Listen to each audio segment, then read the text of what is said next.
Welcome to Pastor's Talk, a web series brought to you by Othello First Baptist Church, where pastors and leaders talk about theology and culture and its implications in the lives of Christians.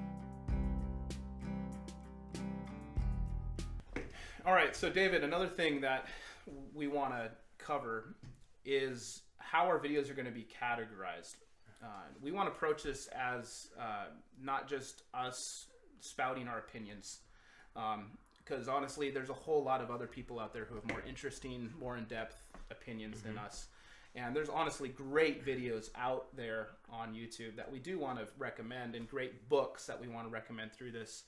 But we do want to give you guys a kind of a roadmap of where we're going with these videos, what kind of categories we want to put up here.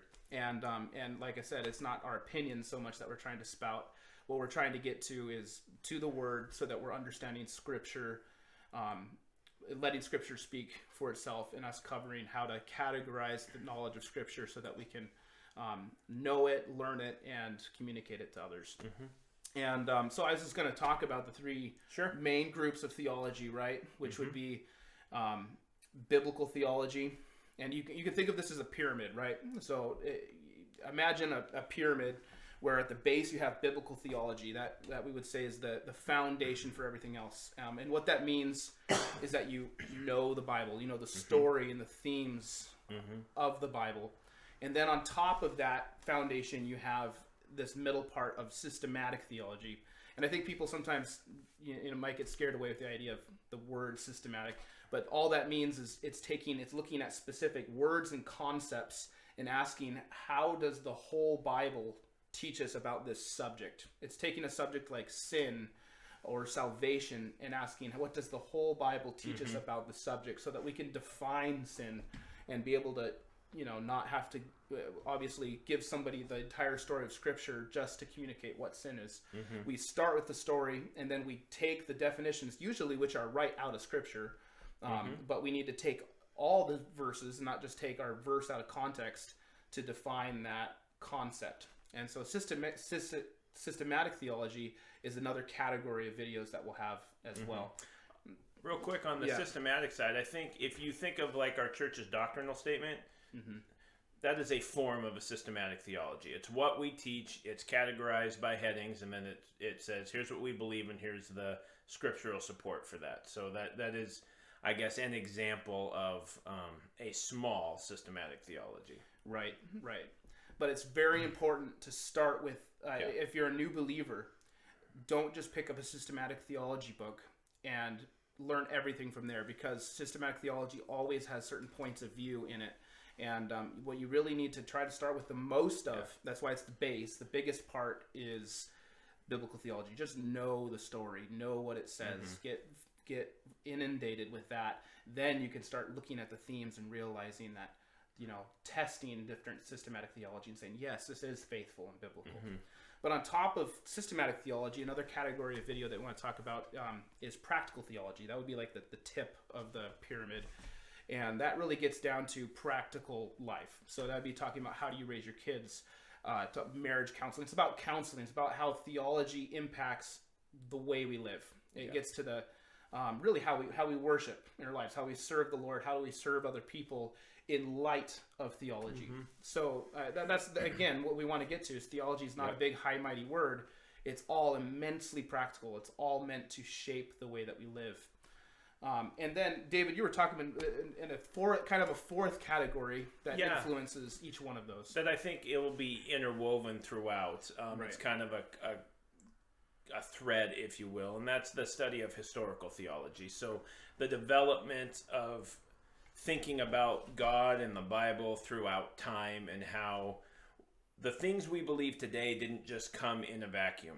They came on the shoulders of the men and women who were faithful that came before us, and understanding the development and the flows, and how, in the 5th century, this was the hot button topic. So they did a lot of writing on this that shaped what we think today. How come it wasn't that way before that? Well, because they didn't need to address it at that time. So just understanding that whether it's biblical theology, systematic, or practical, none of it came in a vacuum. It came on as thought was developed throughout time, like as I said earlier, on the backs of faithful men and women. And so studying that and understanding kind of those flows throughout the story is going to be important, just to understand how we got to where we are today.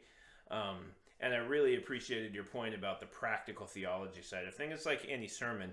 If somebody can't walk out with something to do with that sermon, then was it really a sermon, or was it just a lecture you'd get in school? So if there's not something in there, if we're just studying theology for theology's sake and it's not motivating people to make changes in their lives, what are we here for? Like, something's gone off the rails. Right. Everything should ultimately come down to, I understand this, so that it caused me to act this way, to change this in my life, or to move in this direction. So right. They're really important concepts to understand. Yeah, and I think historical theology helps give us confidence in applying our beliefs. Yeah. So, we learn Scripture. One of the important things you see in Scripture itself is that we're supposed to learn it in the midst of a community. Mm-hmm. That the apostles, the early church were meeting daily to learn from the apostles' teaching.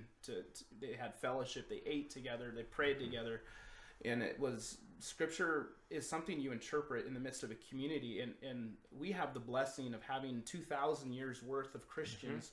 Mm-hmm. I mean, after the death and resurrection of Christ, who have been. And they're faithfully interpreting the word. And of course, there's those who did not faithfully interpret it, and we can see those battles from a distance and learn from them, so that we don't make the same mistakes that they did. It turns out that if you end up finding something new in theology, you are probably it's probably not new. It probably is not new, for one, and it's probably something heretical. I mean, we've had hundreds of thousands, millions of other Christians before us. Yeah. And so we need to be humble and realize that we need to listen to these different areas of history. But again, all of it is to just give you an idea that the videos that we're going to be posting, there's going to be some that are just going through talking about the themes of Scripture. And a lot of biblical theology is honestly done with you personally reading Scripture yourself. But I've thought of putting up videos where we just read Scripture and then give a few little notes at the end of it. And then systematic theology, we want to do things like talk about even the points of the Apostles' Creed. Why are these? What are the real fundamentals? We have a document that we like to use that talk about the primary doctrines, secondary doctrines, and tertiary, and talk about the things that are the most important things for us to believe, that you really must believe to be a Christian based on Scripture.